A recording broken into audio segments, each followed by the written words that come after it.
kasihan kasihan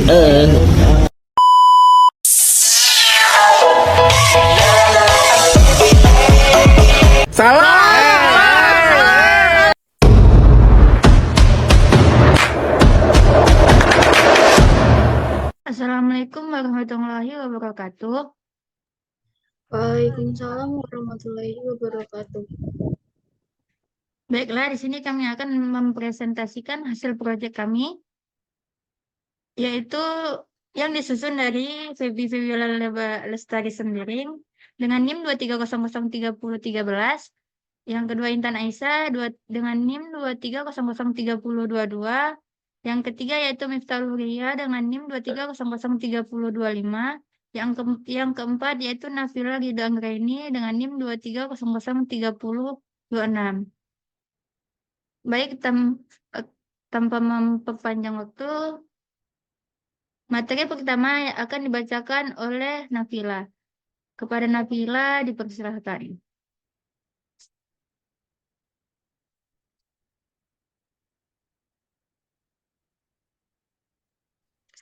Baiklah, di sini saya akan menjawab pertanyaan dari proyek, yaitu untuk mengoptimalkan perkembangan anak yang masih belum optimal, ada beberapa langkah, yaitu yang pertama, pengembangan potensi anak. Yang pertama yaitu pendidikan inklusif. Anak harus diterima di sekolah dasar yang memiliki program pendidikan inklusif. Hal ini akan membantu anak berinteraksi dengan anak lain dan memperoleh pengalaman sosial yang lebih bagus. Yang kedua ada pengembangan potensi kognitif. Anak memiliki IQ 110 namun memerlukan bantuan dalam penguasaan konsep abstrak seperti pengenalan warna, uang, konsep ruang, dan logika matematika. Yang ketiga yaitu pengembangan potensi motorik. Anak mengalami keterbatasan gerakan motorik karena hambatan penglihatan. Guru harus memperhatikan kebutuhan anak dan mengembangkan aktivitas yang sesuai untuk meningkatkan kemampuan motorik seperti menggunakan alat bantu yang sesuai. Terus yang kedua ada pengembangan kemandirian. Nah, di pengembangan kemandirian itu ada dua, yaitu pembantu diri. Anak masih banyak dibantu oleh orang tua, guru, dan temannya. Guru harus membantu anak dengan meningkatkan kemandirian dengan memberikan tugas yang sesuai dan memberikan kesempatan untuk berlatih secara mandiri. Terus yang kedua ada penggunaan alat bantu. Anak belum menggunakan tongkat untuk berpindah dari satu tempat ke tempat lain. Guru harus membantu anak untuk menggunakan alat bantu yang sesuai untuk meningkatkan kemandiriannya. Terus yang ketiga ada pengembangan aktivitas harian, yaitu ada pembantu harian, di mana anak sering dibantu oleh orang tua dalam aktivitas harian seperti mandi, makan, dan berpakaian. Terus yang keempat ada pengembangan kemampuan baca tulis, yaitu penggunaan tulisan braille. Anak belum pernah belajar menggunakan tulisan braille untuk membaca dan menulis. Guru harus membantu anak untuk belajar menggunakan tulisan braille dan memberikan buku latihan atau catatan yang sesuai. Terus yang kelima ada pengembangan kesadaran dan motivasi. Di mana ada pengembangan kesadaran, guru harus membantu anak untuk meningkatkan kesadaran akan kebutuhan dan kemampuan sendiri. Hal ini dapat dilakukan dengan memberikan feedback yang konstruktif dan memperhatikan kebutuhan anak. Dan yang terakhir ada pengembangan motivasi. Guru harus membantu anak untuk meningkatkan motivasi dengan memberikan tugas yang menantang dan memberikan pujian yang sesuai. Hal ini dapat meningkatkan kesadaran dan motivasi anak untuk belajar. Mungkin hanya itu saja materi yang dapat saya sampaikan. Saya kembalikan kepada moderator. Baik, terima kasih kepada Nafila. Materi yang kedua akan dibacakan oleh Miftahul Huria. Kepada Miftahul dipersilakan.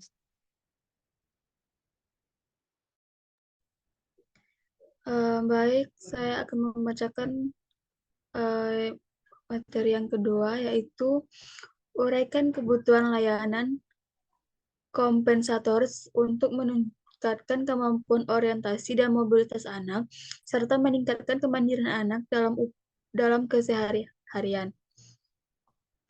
Orientasi dan mobilitas adalah sebuah kemampuan yang dimiliki seorang tunanetra untuk berpindah dari satu tempat ke tempat yang lain secara mandiri. Dengan mengoptimalkan penggunaan panca indera yang masih berfungsi seperti indera pendengaran, perabaan, penciuman untuk mengenal lingkungan sekitar. Orientasi adalah penggunaan indera-indera yang masih berfungsi di dalam menentukan posisi diri. Sedangkan mobilitas yaitu kemampuan serta kesanggupan seseorang tunanetra untuk bergerak atau berpindah ke tempat secara mudah, cepat, tepat, dan selamat, menurut Kurniasari 2005.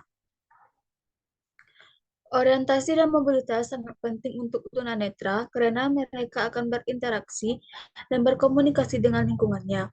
Dengan adanya orientasi dan mobilitas dapat memudahkan tunanetra dalam melaksanakan kegiatan sehari-hari secara mandiri. Tanpa diajarkan orientasi dan mobilitas, maka seseorang tunanetra akan bersifat kaku, tidak percaya diri, hanya diam di tempat, mempunyai rasa takut yang berlebihan seperti takut terluka, takut jatuh, takut tersesat, dan sebagainya. Dan pada akhirnya mempengaruhi semua aspek sosial, kognisi, dan A, yaitu penyusunan rancangan pembelajaran bagi anak tunanetra. Pelaksanaan pembelajaran orientasi dan mobilitas di LSB Negeri 1 Bukit Tinggi berpedoman pada kurikulum yang dimiliki oleh sekolah. Kurikulum tersebut diterbitkan dan dikirimkan oleh lembaga pemerintah. Kurikulum yang dimiliki yaitu sekolah sudah sesuai dengan tujuan pendidikan nasional. Terdapat 3 aspek yang ada di dalam tujuan kurikulum yang berkaitan dengan tujuan nasional, yaitu aspek pengetahuan, aspek sikap, dan nilai, dan aspek keterampilan. Kurikulum yang dimiliki sekolah juga sudah relevan, efisien, dan juga efektif karena sudah sesuai dengan keadaan dan kebutuhan anak tunanetra. Pembelajaran yang ada di dalam kurikulum tersebut tidaklah membutuhkan biaya dan lokasi khusus. Guru dapat melaksanakannya di mana saja, misalnya di dalam kelas ketika mereka akan mempelajari cara mengelilingi ruangan,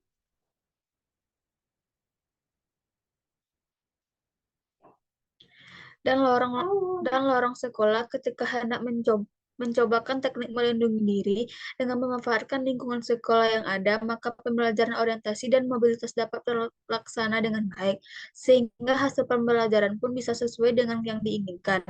Pembelajaran yang terdapat di kurikulum tersebut sudah saling berkaitan satu sama lain, dan juga pembelajaran yang sudah tersusun dengan baik, sehingga ketika guru akan melaksanakan pembelajaran, guru tidak susah lagi memilih pembelajaran mana yang terlebih dahulu yang akan dilaksanakan.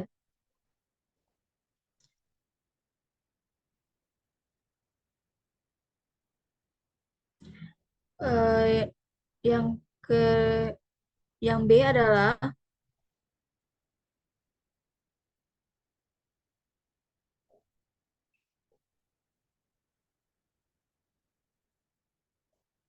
yang B yaitu proses pelaksanaan pembelajaran orientasi dan mobilitas bagi anak tunanetra. Pelaksanaan pembelajaran orientasi dan mobilitas bagi anak tunanetra dilaksanakan 2 jam pelajaran dalam seminggu, yang mana waktunya disesuaikan dengan jadwal anak tunanetra. Kegiatan pembelajaran dimulai dengan kegiatan pendahuluan, inti, dan terakhir dengan kegiatan penutup. Kegiatan pendahuluan dimulai dengan menyapa anak, mengecek kehadiran anak, berdoa, dan mengajak anak untuk mengingat pelajaran sebelumnya, mengulang kembali pembelajaran dan mempersiapkan apa saja yang alat yang dibutuhkan saat pembelajaran. Kegiatan inti dimulai dengan menyebutkan tujuan pembelajaran, pemberitahuan, dan menjelaskan apa materi yang akan dipelajari. Di dalam pelaksanaan pembelajaran, guru mencoba menciptakan suasana kelas yang menarik dan menyenangkan. Guru juga tidak lupa memberikan motivasi dan semangat belajar saat pelaksanaan pembelajaran. Guru mencoba memahami bagaimana emosi dan sosial anak. Hal ini dimaksud karena setiap orang memiliki kondisi yang berbeda. Jika pelaksanaannya pembelajaran dipaksaan dalam kondisi anak yang kurang baik, maka hasilnya didapatkan juga kurang baik. Dalam pelaksanaan pembelajaran, guru juga memasukkan berbagai cara bersikap dan berperilaku dalam kehidupan sehari-hari. Karena pada akhirnya anak tunanetra akan bertemu. Jadi guru mencoba membentuk sikap dan perilaku yang sesuai dengan norma dan nilai yang ada di tengah masyarakat. Setelah pembelajaran selesai, guru bersama anak menyimpulkan materi yang sudah dipelajari.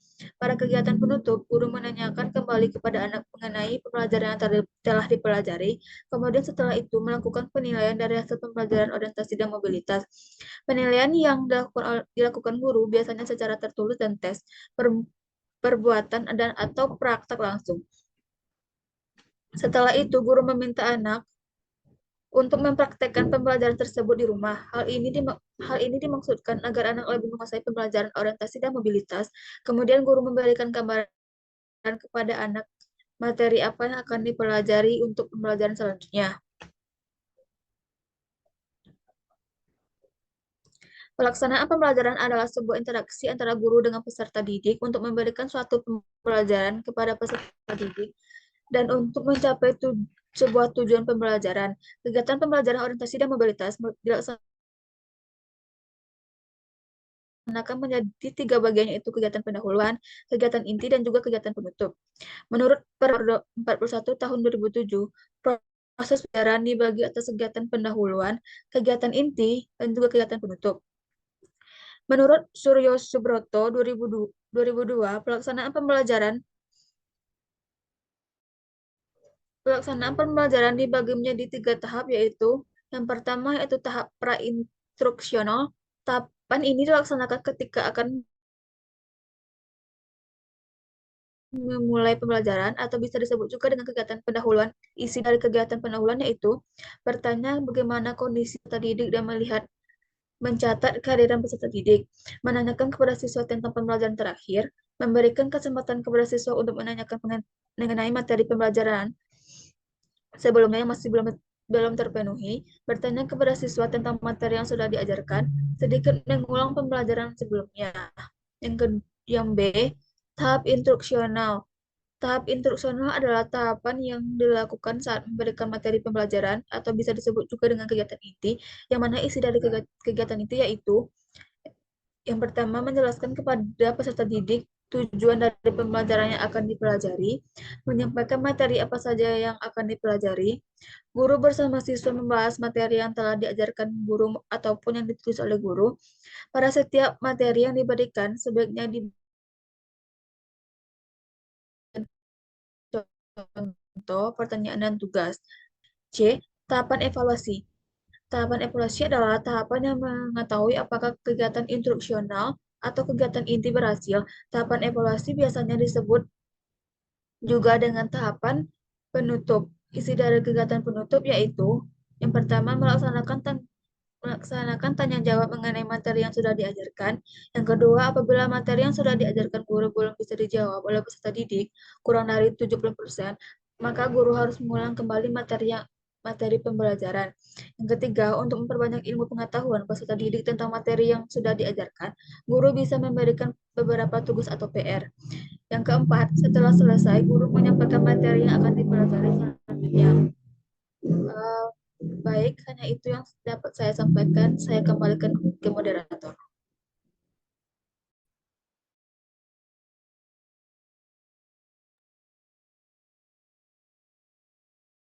Baik, terima kasih kepada Miftah Huria. Materi selanjutnya akan dibacakan oleh Febi Febiola Lestari Sembiring. Kepada Febi Febiola Lestari Sembiring dipersilakan. Terima kasih kepada moderator. Di sini saya akan menjelaskan mengenai proyek yang nomor 3, yaitu bagaimana mengajarkan membaca dan menulis pada anak tunanetra dan memperkenalkan sistem Braille. Yang pertama, gunakan papan knop dan riglet untuk membantu anak mengenal bentuk huruf Braille. Yang selanjutnya, ajak anak meraba dan merasakan bentuk huruf Braille satu persatu. Selanjutnya, gunakan media yang menarik seperti buku cerita Braille, mainan edukasi Braille, dan aplikasi belajar Braille. Yang selanjutnya, berikan latihan membaca dan menulis Braille secara berulang dan bertahap. Yang selanjutnya, mengembangkan kemampuan membaca. Selanjutnya, gunakan buku cerita Braille dan teks yang sederhana dan gambar yang menarik. Bacakan cerita dengan suara yang jelas dan intonasi yang menarik. Selanjutnya, ajak anak untuk mengikuti alur cerita dengan menyentuh gambar dan teks Braille. Selanjutnya, berikan latihan membaca kata, suku kata, dan kalimat. Selanjutnya, gunakan permainan edukasi membaca Braille untuk meningkatkan minat dan motivasi anak. Selanjutnya, meningkatkan kemampuan menulis. Selanjutnya, gunakan Reglet dan kertas Braille untuk membantu anak menulis. Selanjutnya, ajak anak menulis huruf Braille satu persatu dengan perlahan dan teliti. Selanjutnya, berikan latihan menulis kata, suku kata, dan kalimat. Selanjutnya, gunakan teknologi seperti mesin tik Braille atau komputer dengan software Braille untuk membantu anak menulis. Selanjutnya, berikan pujian dan penghargaan atas kemajuan yang dicapai anak. Mungkin sekian yang dapat saya sampaikan. Saya kembalikan kepada moderator. Terima kasih. Baik, terima kasih kepada Febiola Lestari Sembiring. Materi selanjutnya akan dibacakan oleh Intan Aisyah. Pada Intan Aisyah dipersilahkan. Baik, yang keempat yaitu apa saja aksesibilitas yang harus disediakan guru dan sekolah dalam pelajaran supaya kebutuhan anak terakomodasi dengan baik. Yang pertama yaitu aksesibilitas fisik. Dalam buku Membangun Kampus Inklusif dipaparkan contoh berbagai aksesibilitas bangunan dan lingkungan yang aksesibel di sekitar kampus yang meliputi aspek sarana dan prasarana fisik sebagai berikut. Yaitu yang pertama, ram atau tangga landai. Ram ini hendaknya disediakan di setiap pintu masuk agar mudah diakses, baik bagi pengguna kursi roda maupun penyandang disabilitas netra.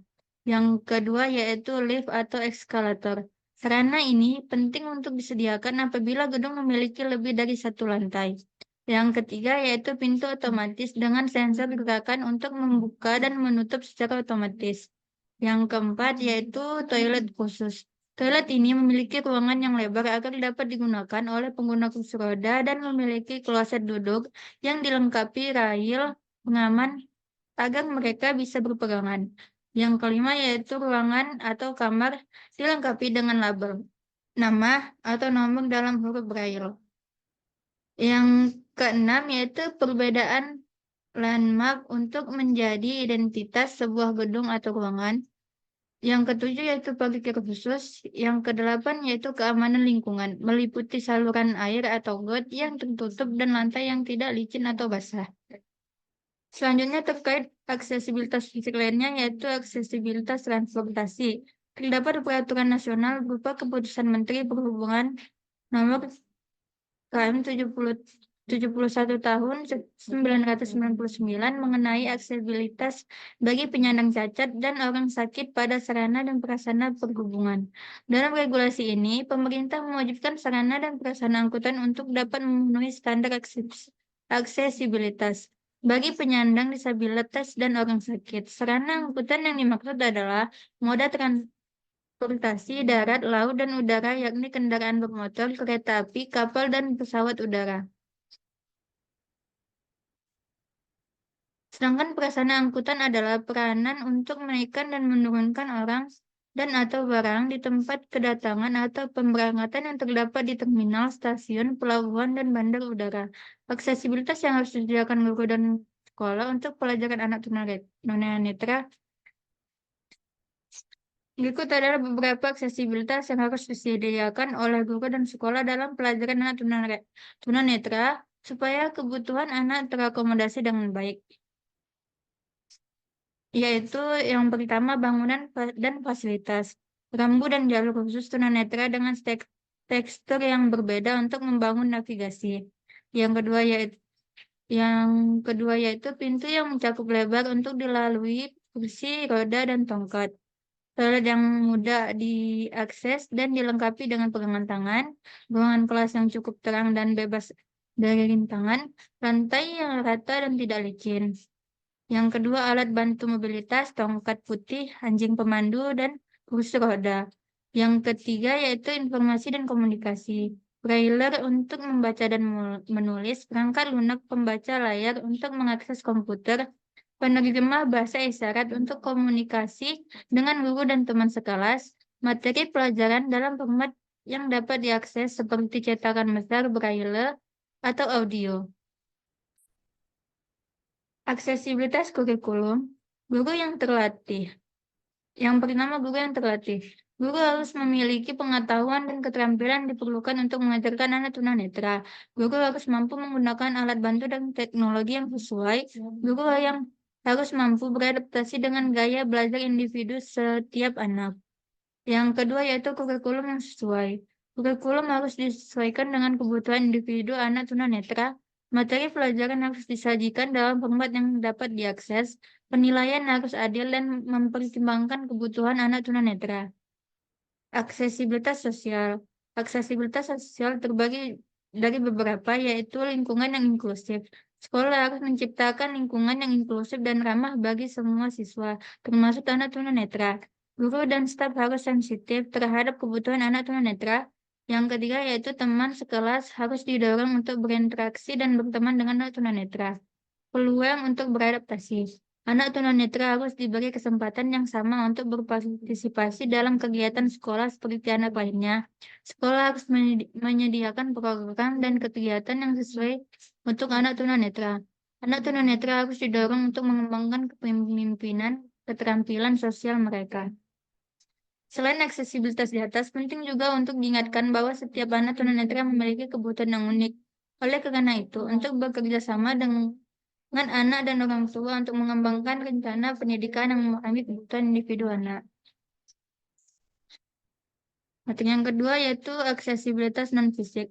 Aksesibilitas non-fisik dikaitkan dengan bagaimana informasi, komunikasi, dan teknologi dapat digunakan atau dipahami penyandang disabilitas. Hal ini terkait dengan bagaimana merespon kebutuhan penyandang disabilitas, yakni pertama yang harus diingatkan adalah ketika kita ingin menyediakan atau menyebarluaskan informasi, hendaknya kita berpikir apakah informasi yang kita buat dapat dipahami oleh penyandang disabilitas rungu, low vision, atau netra, atau kesulitan belajar. Kedua, untuk dapat membuat informasi yang lebih aksesibel, penting untuk memodifikasi bentuk media informasi dalam format tertentu. Misalnya mencetak dalam font yang besar agar dapat diakses oleh individu low vision. Ketiga, memberikan layanan communication support yang bertujuan agar penyandang disabilitas lebih memahami informasi yang ada. Misalnya, membacakan teks tertentu untuk tunanetra, menggunakan catatan atau tulisan ketika berkomunikasi dengan penyandang tunarungu wicara, menyediakan alat bantu dengan adaptif di bioskop dan sebagainya. Baik, sekian materi dari saya. Berakhirnya materi yang saya bacakan berakhir juga lah presentasi kami. Kami ucapkan mohon maaf. Assalamualaikum warahmatullahi wabarakatuh.